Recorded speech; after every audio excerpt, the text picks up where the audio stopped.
yesterday's news. Hello and welcome to Old News, the programme and podcast where we look at some of the stories of today in the papers of yesterday. Now, talking to my colleague Andy Wint, he of Mannin Line fame quite recently, and the subject of public conveniences, public loos, call them what you will, has been much on people's minds of late, particularly on the Mannin Line. And that set me talking to Andy, and that then set me thinking this would be a good topic for Old News. There's bound to be lots about public loos. How right I was. We could fill several programmes. I'll give you a brief taste, if that's the right phrase. We will go back to the Isle of Man Times of Saturday, December the 5th, 1896. The public convenience at the foot of Broadway. Don't go there now, it's not there. To the editor, this latest outrage on the Douglas public who frequent the promenade is another evidence of the unfitness of many of those gentlemen, brackets question mark, who occupy seats at the council board. We have scarcely got rid of the boathouse battle when another bungling blunder crops up. New robes, new chains, new names and honours, but the folly of the past still adheres to them. Sound familiar? A mere 120 years ago.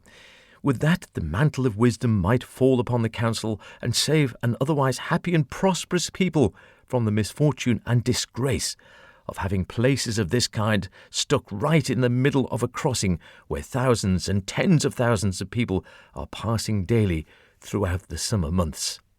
I think it's where you get on the horse tram now. Here, also, we have a large number of the best class of boarding houses, a hotel, a gentleman's private domain, a tramway station within 7 yards of the place referred to, a hiring station for horse and donkey riding, bathing, boating, etc. The subject is too delicate to enter into any details regarding it. If the town council cannot see their way to remove this objectionable erection, I take it that's the building they're referring to, there will be a sea of reflections cast upon them during the coming season. It is the bounden duty of those living in the vicinity, assisted by others who have occasion to pass that way, to insist upon its immediate removal. And it's signed, Indignant Resident. You wouldn't have thought loos were that bad and could be quite useful for a lot of people. However, Indignant Resident got his way.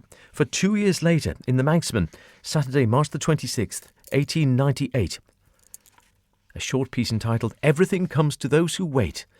Those who have longed for the removal of the pseudo-public conveniences at the bottom of Broadway will be satisfied now.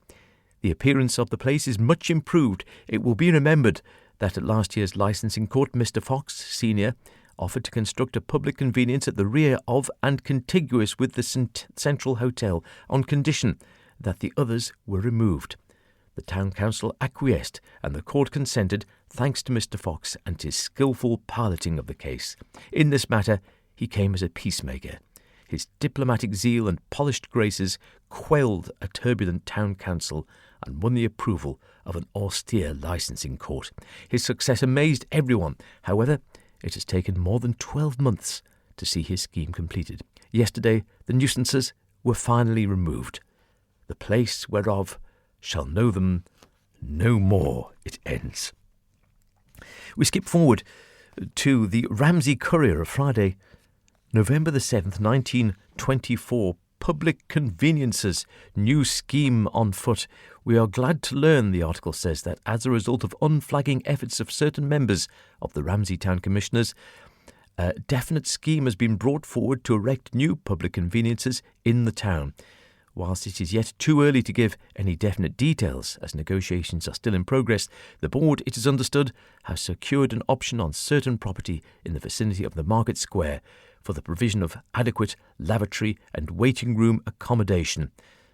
Well, yes, it seems right, doesn't it? It is stated the scheme will be carried out on the most favourable terms and would hardly affect the rates, at least to a very small extent.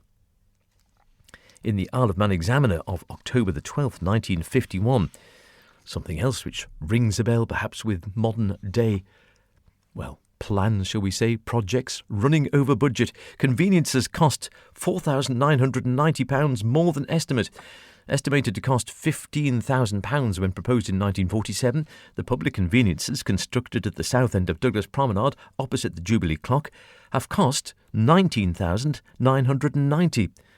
I told you there's nothing new under the sun. Douglas Town Council have authorised a petition to Tynwald for leave to borrow the excess of £4,990 over the sum previously authorised for borrowing. Public conveniences in the town are now on winter hours, like the pubs, as last year. The Jubilee Clock conveniences are closed until further notice. Those at Broadway, Merton Bank, Fort Street, Villiers Yard, York Road and Queen's Promenade are to be open until 11 p.m. daily. The Villa Marina conveniences are to be open until 7 p.m. Monday to Thursday and until 9 p.m. Friday and Saturday. And those at the TT Grandstand open until dusk each day. And this was the gist of some of the recent comments on the Mannin Line, of course. Where can you go to spend a penny, as they say? Finding the right public conveniences in town.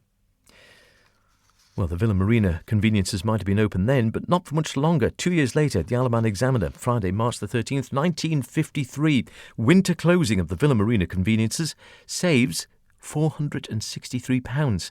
The public conveniences in the Villa Marina Arcade, still there of course, and very grand they are too, are to be closed next winter in order to make a saving estimated at £463 in the financial year. On the recommendation of the Health Committee, the Douglas Town Council on Wednesday decided they will be closed during the period October the 1st, 1953 to the Thursday before Whit Saturday, 1954.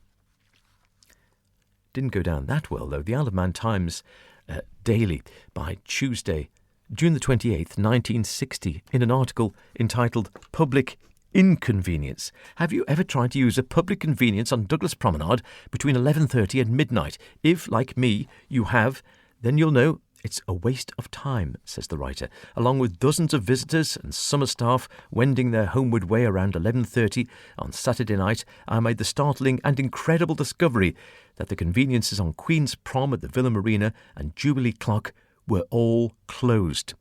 This when the public houses close at 11 p.m. You can see where they're coming from. The sights I saw were not pleasant. They were positively embarrassing. Men and women disappearing down the steps found the gates were locked. These were the underground loos being referred to on the Mannin Line only recently. The results were, needless to say, disgusting. Some quickly reappeared with shocked and disturbed looks upon their faces.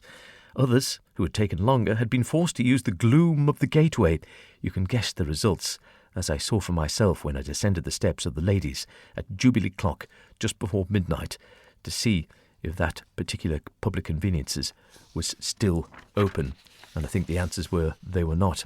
The Borough Surveyor's Office answered my queries on Monday morning. The official closing time for corporation conveniences was 11:30 p.m. until mid-July.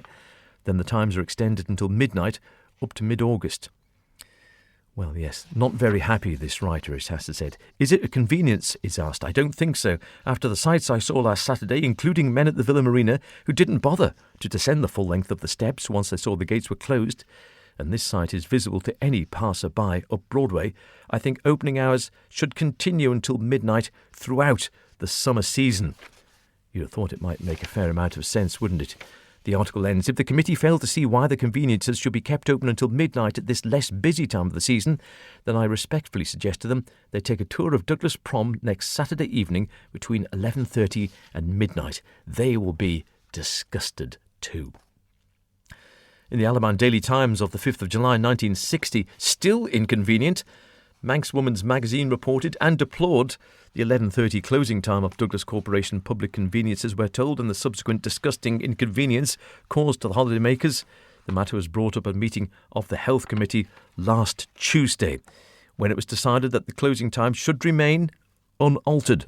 The public conveniences will continue to close at 11:30 until mid-July, when for 1 month only they will extend their convenience until midnight. It's all about saving money. Never mind people peeing on the prom. And to finish, well, a bit of would you like a job, perhaps? The Isle of Man Examiner, Saturday, May the 18th, 1901, wanted an elderly, respectable woman as an attendant at the public conveniences on Queen's Prom at a weekly wage of 12 shillings. Was that good money in 1901? Doesn't sound too bad, does it? Apply to the town clerk if you're interested. whilst in the Isle of Man Times on June the 26th, 1954, there was some rum goings-on afoot. Pilfered toilet rolls, disappearing toilet rolls in the public conveniences at Port St Mary have been causing the local commissioners some concern.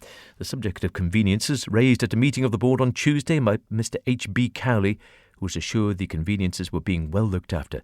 Said the clerk, Mr H. Carron, the conveniences are inspected every day. The paper is being renewed, though we have experienced some difficulty in the past with these toilet rolls.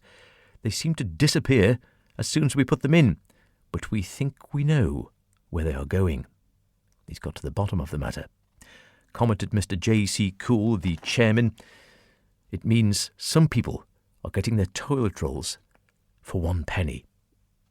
Well, they had to spend a penny somewhere, I suppose. As I thought, the matter of toilets, public toilets on the Isle of Man, news now, and of course, the same stories have been going on for at least the last century. I hope you've enjoyed this week's Old News, and we'll see you next week when there will be more Old News. Cheerio. You're gonna be yesterday's news.